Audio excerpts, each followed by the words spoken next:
Hello, I'm Archibald Chesterfield III, and welcome to the ArchieLuxury program. Fuckers! Hello, fuckers! And today is actually a paid video. Woo Dog! Hello, Woo Dog. Woo Dog sent me some money. And it's about time I put this fucking video together. I've just been a bit busy, but it's a great topic. 10 facts about the Rolex Submariner. And I've looked around the internet, I've drawn on my own knowledge, and I've come up with a few things.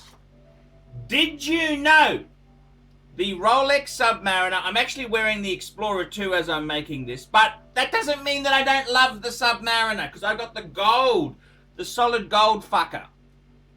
Did you know the Rolex Submariner is actually the wristwatch which I've owned the most? Let me explain. In my life as a luxury goods guru, I actually used to buy and sell watches about 15 years ago. Actually, yeah, 15, 16 years ago. And I've actually owned the one brand, the one model I've owned is the Submariner. I've owned a 5508, that's a no crown guard Submariner. I've owned numerous 5513s, numerous 5512s, numerous 1680s. I had 2 red ones and a couple of whites. I've had a 16800. I've had a 16610, a 16613, both black and blue dial variations. I've had in my possession a 16608 Certi dial, solid gold sub that was. And of course I've got the 16618 now, the blue dial monster. That's right, the beautiful blue dial Submariner. And that's not including the countless Tudor subs I've owned. I've owned date, I've owned non-date, I've owned the plastic sapphire. I didn't even rate Tudors at the time. What an idiot! What an absolute idiot! But this is how it goes there. So there you go. It's the watch Archie has owned the most of. I'd say I'd probably owned about 20 Submariners. Not at the same time. I'd be fucking loaded if I did. But yes, that's the truth, fuckers. That is the truth indeed. The next fact I wanted to raise is James Bond 007, fuckers. 007. And did you know Ian Fleming, the author, he actually wore a 1016 Explorer 1. But when they were shooting the film, they used a watch from one of the production crew, which happened to be a Rolex Submariner, and it was fitted to a NATO strap. A NATO strap, fuckers. So there you go. That's another fact about the Rolex Submariner. The third thing is that James Bond, the reference model he used was a, what was it? It wasn't actually a 5508. It was a, what the fuck did he use there? Jesus, 6538. 6538. There you go. It's another fact about the Rolex Submariner. 6538. The Rolex Submariner, when did it first came out? It came out in 1953, fuckers. That's right, 1953. And let's have a talk there a bit more about the wonderful thing about Rolex itself there. I mean, the big thing is that Rolex has always been associated with waterproof pieces. So the Submariner was sort of the culmination of a special version.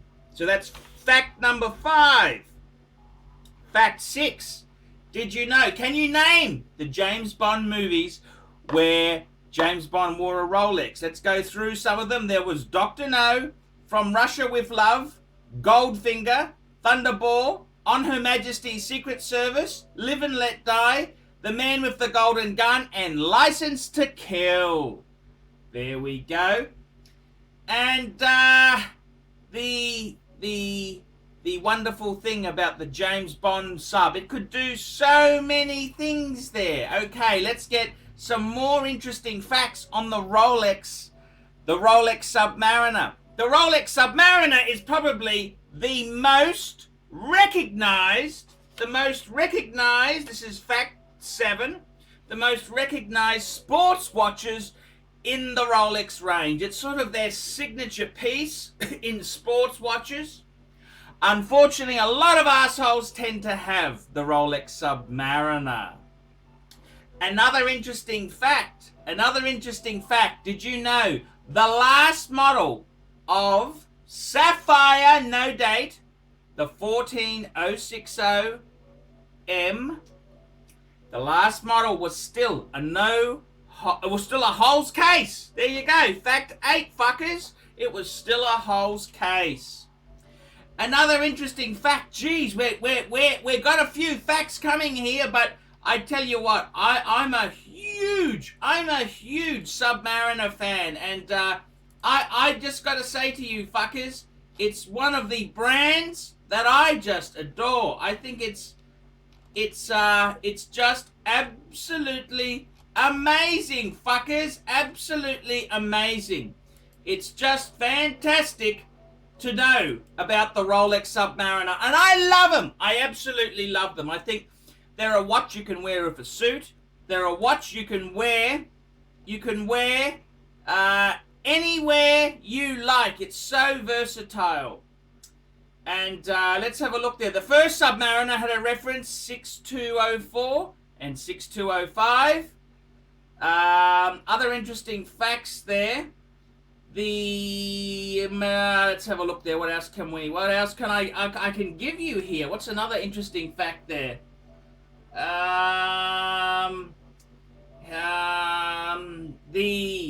Here we go. Here's a very interesting fact there.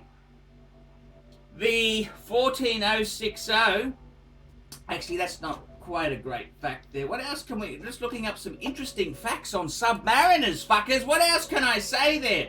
What else can I say? It's an interesting fact. Let's have a look. What else can we think of there? Oh, we've got 8 facts. We're just trying to get a few more, fuckers. Come on. Come on, fuckers. Let's have a think there. What can we talk about? Here we go. Did you know Rolex has an in-house foundry and they make all their gold? That's right, because Archie's got the gold sub. So that's fact 9. Fact 9.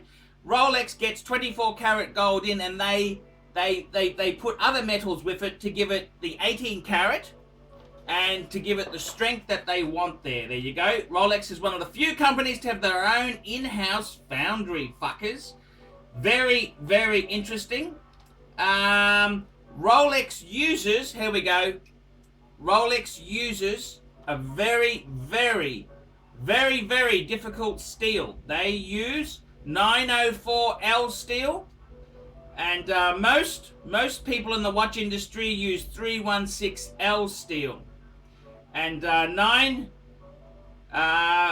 originally in 1988 they released their first 904L steel with a few versions of the Sea Dweller. 904L steel is more rust and corrosion resistant and is somewhat harder than most steels. There we go, fuckers. There's some very interesting facts on Rolex.